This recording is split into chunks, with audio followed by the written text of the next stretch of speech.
Buenas tardes. Vamos a dar comienzo a la audiencia sobre situación de los derechos humanos de los pueblos indígenas en Colombia, solicitado por la ONIC, Organización Nacional Indígena de Colombia, y el Indian Law Resource Center, con la participación de representantes del Estado de Colombia. Tenemos previsto 1 hora para la audiencia temática. Vamos a darle la palabra a los solicitantes para que hagan una presentación inicial de 20 minutos.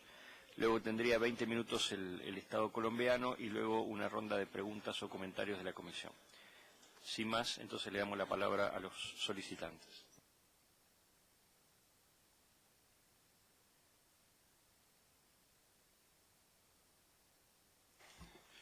Muchas gracias.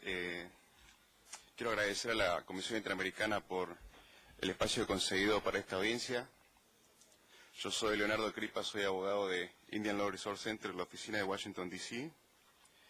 Quiero introducir el objeto de la audiencia, indicando que es una audiencia donde las organizaciones peticionarias pretendemos ilustrar a la Comisión y dialogar con el Estado que está aquí presente sobre la situación que atraviesan los pueblos indígenas en Colombia, una situación de pobreza y discriminación estructural que, sumado al conflicto armado interno, agrava sobremanera la situación que están atravesando.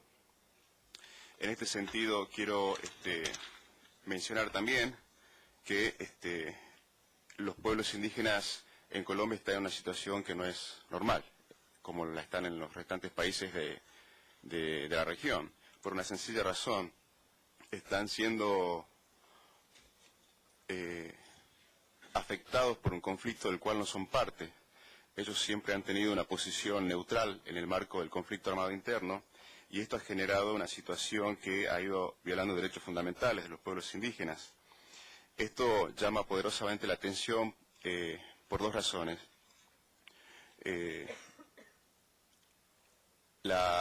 Existe en el marco de la OEA un proceso de declaración americana sobre derechos de los pueblos indígenas, a donde existe una disposición específica con estándares de protección de los derechos de los pueblos indígenas que están bajo conflicto armado interno.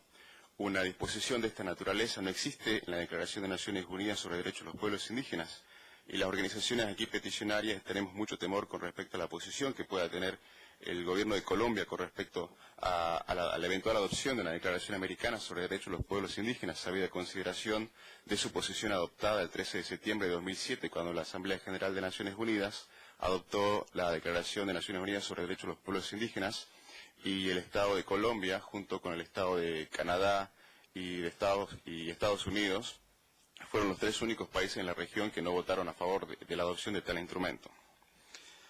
Dicho esto, quiero introducir cómo será el orden de las exposiciones de quienes me acompañan. A continuación hará uso de la palabra la doctora Ana Manuela Ochoa, quien es abogada de la Autoridad del Gobierno Indígena Nacional de Colombia, ONIC. Con posterioridad hará uso de la palabra Higinio Obispo. Él es el líder del pueblo Emberá y es consejero de paz de la Autoridad del Gobierno Indígena Nacional de ONIC.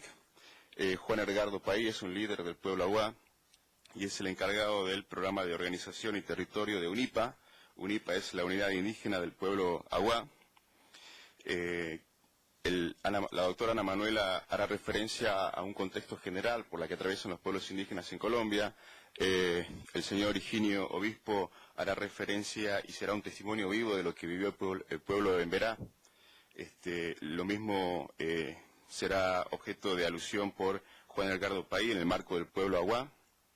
Quiero también dejar, antes de dejar la palabra a la doctora Ana Manuela, indicarles que hemos traído documentos que queremos dejar como parte de un informe detallado a la Comisión Interamericana, como así también un documental a donde se documenta la historia de 3 mujeres indígenas que durante el conflicto armado y cómo afectó eso sobremanera la situación de los derechos de las mujeres indígenas en este contexto. Muchas gracias.